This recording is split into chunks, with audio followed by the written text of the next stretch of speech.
As the court pleases, thank you, my lord. My lord, I will be calling the first witness, Mr. Else, to the stand to testify.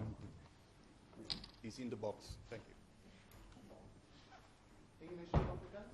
Afrikaans. Die volle naam en van alsjeblieft. Volle naam Neville Het u Else. besloten in de tafel van hier? Nee. Stel u dat de getuigenis wat u gaat nu afleggen is de waarheid, de volle waarheid en niks anders de waarheid zal wees? Leg alsjeblieft de rechterhand en herhaal zo hard nog aan. Zo help me. Thank you.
Thank you, Lord. Lord, I will start addressing Mr. Else in Afrikaans, and I will just clear up some issues regarding the language, if your Lordship will allow me. Meneer Else, u verkies inderdaad om u getuienis in Afrikaans af te lê, is dit korrek? Dis korrek, eerlik. U is wel Engels magtig en verstaan Engels? Dis korrek, eerlik. Sal dit u gepas indien die vraagstelling aan u in Engels plaasvind, terwyl u dan in Afrikaans antwoord? Dit sal my pas en indien ek verduideliking lees, sal ek u nader, eerlik. Yeah, Lord, I will then proceed. Mr. Else, you were in fact a member of the security branch police, is that correct? That's correct. When did you join the police force? 1952. And when you joined the police force, did you do training? Yes, I did. Can you explain what your training entailed? Initial training, the normal police training in the police college, a 6-month course. And when you started off your career in the police, in which branch did you start off? In the normal uniform branch of the SAP.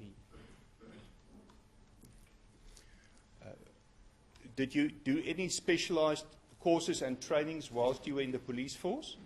Yes, in later years, a course in the identification and destruction of explosives and weapons and ammunition, as well as a course in VIP protection regarding ministers and overseas visitors to the country, and then a study in decoding of coded messages. So, and when did you join the security branch of the police service? It could be approximately 19 66, 67. And when did you leave the force, the South African police force? I think it was in 1979. And thereafter you were a member of civic life. You were not back at any stage into the police force. No. So what is your age currently? 82 years.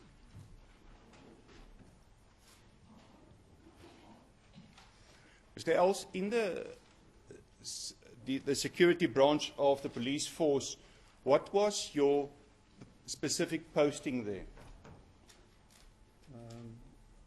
Do you mean the work? Yes, such? what were you doing? What was your the tasks? The main task would have been the identification and destruction of explosives, ammunition, and VIP protection duties, which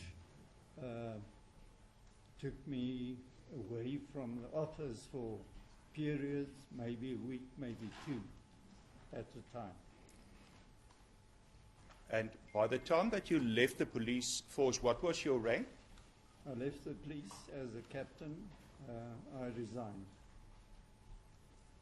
In 1971, what was your rank in A 1971? warrant officer.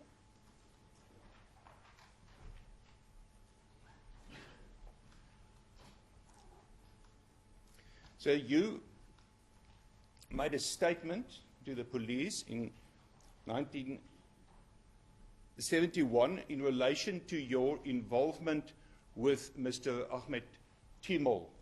Are you aware of that? Do you remember that? Yes, I do. Now, in terms of this statement, on the 23rd of October 1971, Mr. Timol was arrested. Can you inform the court what was your involvement with Mr. Timol? On that particular day, it was to identify documents that were in the vehicle, which I identified as documents similar to documents that were distributed by means of a small explosive device,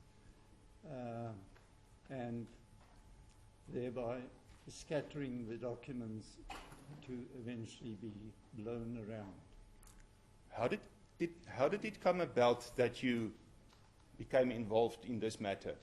I was the security police official on duty that particular evening or day, and on certain matters we were called out to either assist or to identify objects. And can you remember where did you find Mr. Timol and the documents?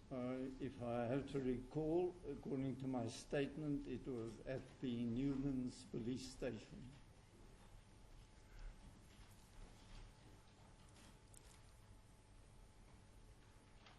Can you describe to the court what did you find when you arrived there at the Newlands police station?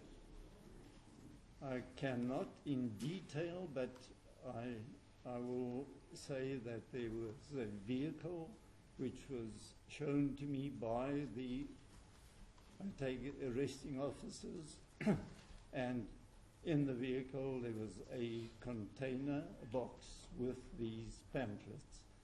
The nature of the pamphlets at this stage I cannot relate to. I haven't seen it again, so I can't say at this stage exactly what the pamphlets look like. And on identifying the documents, what did you do? I informed a senior officer of the security branch who was involved in investigations,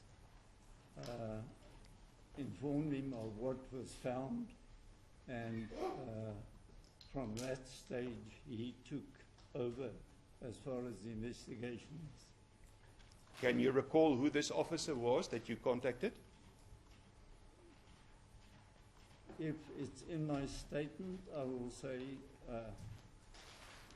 a officer with the surname of Dirker, is it?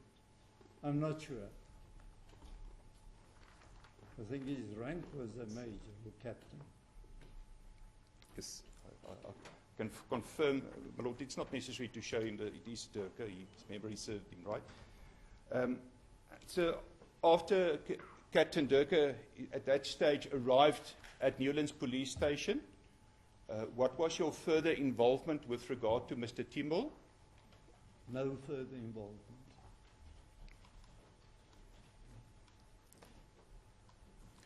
Did you see Mr. Timol at the time when you were called to identify the contents of the box that you found? Was Mr. Timol near you? He must have been there, yes. No, You cannot recall. I can't. And was there some other person other than Mr. Timol who was not a police officer? Was such person present? There were two, if I have to, Mr. Aesop and Mr. Timol. But if I saw them at that stage, I cannot recall, I cannot remember that. But they would have been there, and uniform branch officers of the police.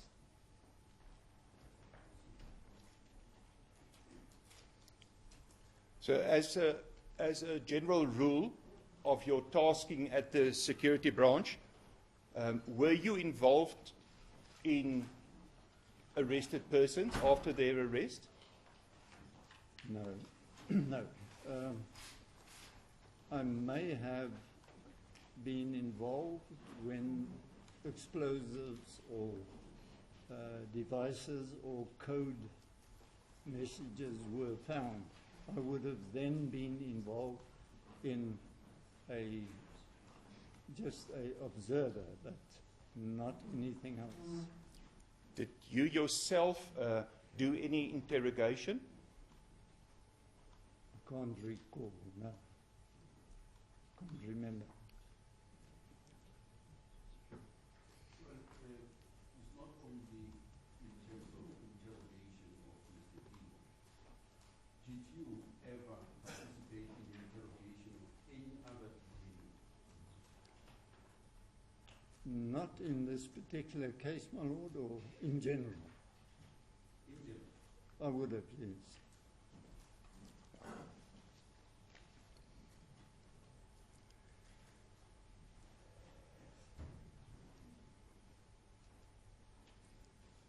Mr.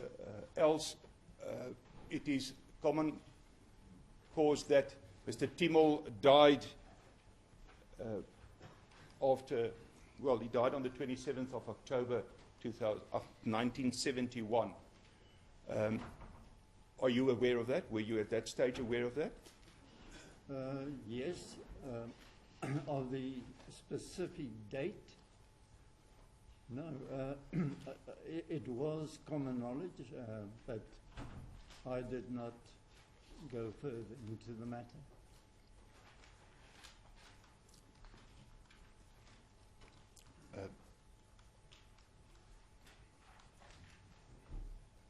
But I've got no further questions.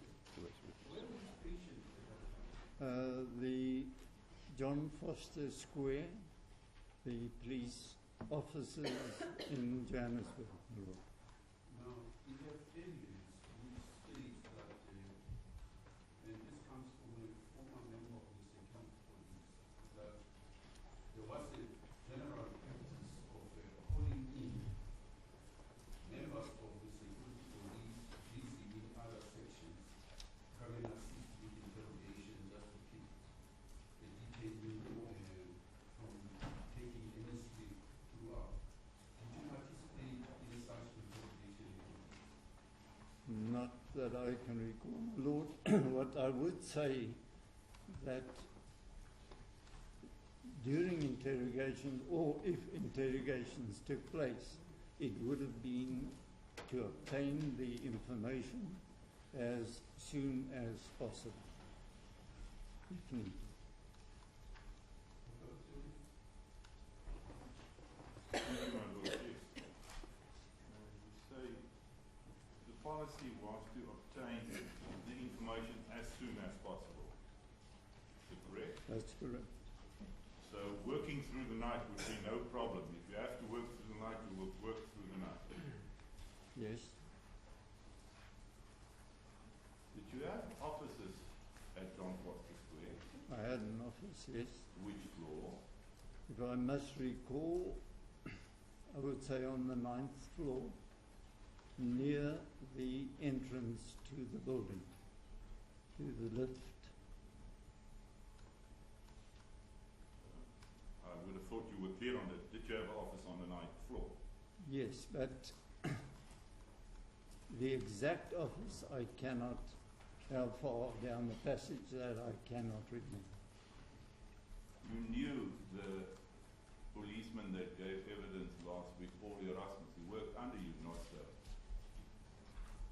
I know the name, Erasmus, yes.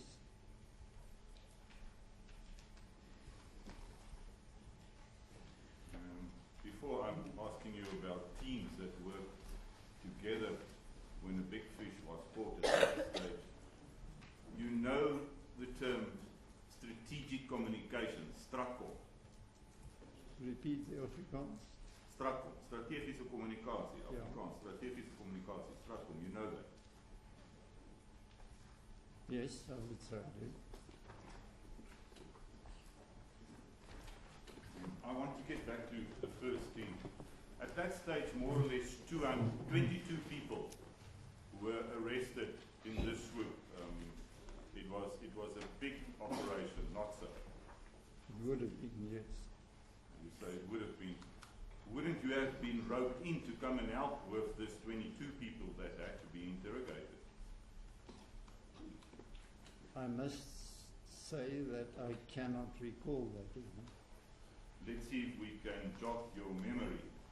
Professor Knight sitting in this courtroom.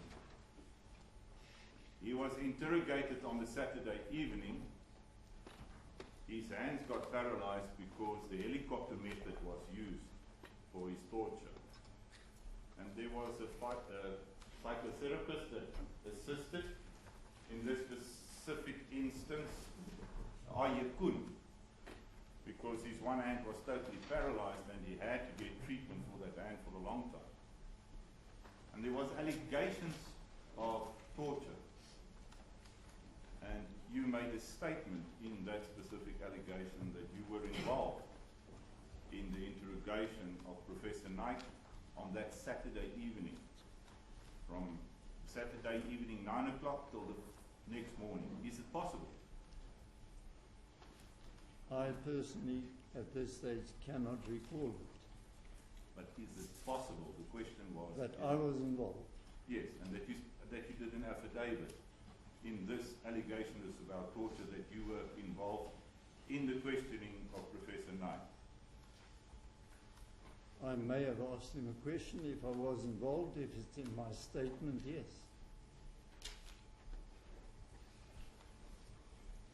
I want to understand how it would have worked. If 22 people got arrested, I presume a roster would have to be drawn up to do the questioning, because your evidence was you want that information as soon as possible, not so. In any case, I think. But especially in a big case That like would this. have been wrong.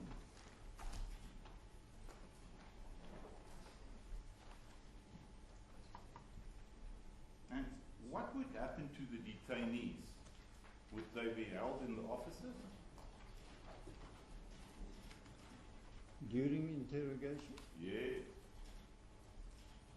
they would have been held wherever they were interrogated, yes. And they would also sleep there in certain instances. That I cannot recall, I cannot answer. Now, let's just test this. At that stage, this was a big scoop.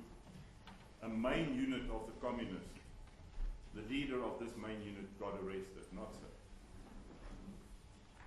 I wouldn't, I can't say he's the main unit or the main member of the, Okay, let's say an important member of a communist cell got arrested, not so.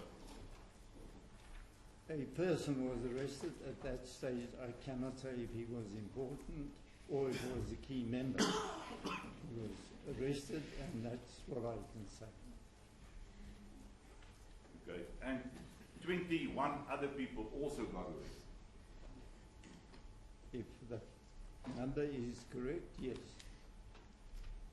And the information needed to be obtained as soon as possible from these people. Yes. Which people would have been involved in the interrogation of these people? I would say people involved in that particular case and investigators doing interrogation. 22 people that were arrested, some of them must have been on the 9th floor at John Foster Square. Cannot recall that. I cannot confirm. Did you see any of the detainees? I would have, yes. And let me test your approach here. You would have seen with the Truth and Reconciliation Commission, the TRC, that the number of policemen applied for amnesty regarding torture. Yes. Mr. Paul Erasmus gave evidence in this court that it was common practice that people were sometimes assaulted. If he was aware of it and it happened in his presence, it could be. But you were never aware of it and you don't know nothing about it. I am definite on that point that I would not have assaulted or otherwise tortured a detainee. Yes, that's not what I'm asking whether you would do it.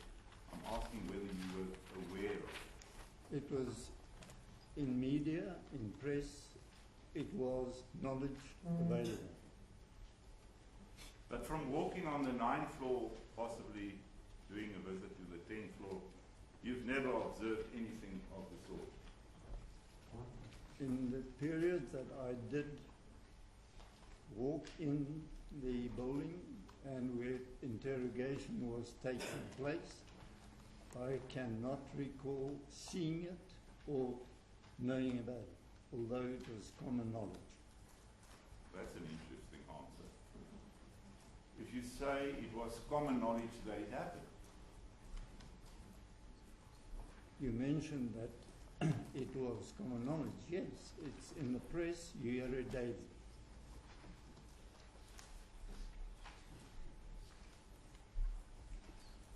after seeing the pamphlets at Newlands Police Station and seeing Mr. Ahmed Timol and Dr. Esop there, did you see them again? I would have seen them at some stage, yes. Where and when and in what situation? It would have been at John Foster Square, either wherever I was and they were there at the same time, yes. Can you describe in which situation you did see them again? Was it on the 10th floor? I cannot describe it in detail, my lord.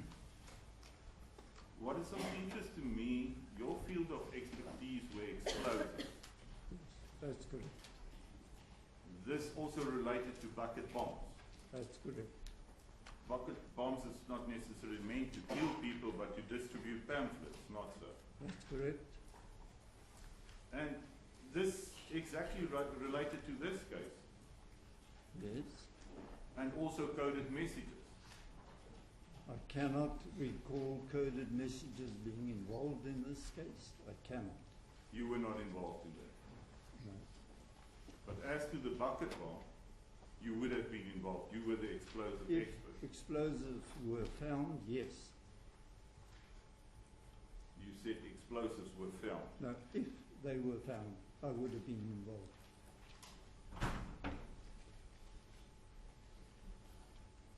The allegation was that Ahmed Timol distributed communist pamphlets.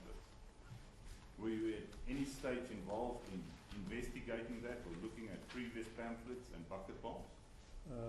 No, that that the methods used to distribute it was one of the methods would have been by bucket bomb with a light explosive.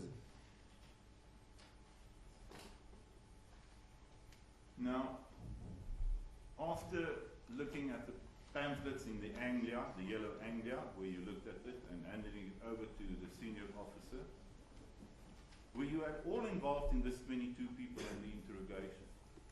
I cannot recall that.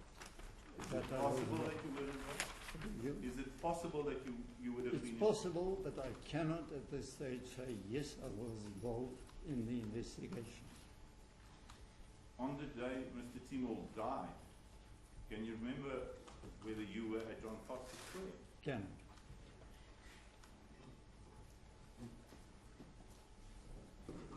Okay, you said you knew what is Stratcom. Can you explain in layman's terms to us what is Stratcom? I wouldn't be able to explain in layman's terms, but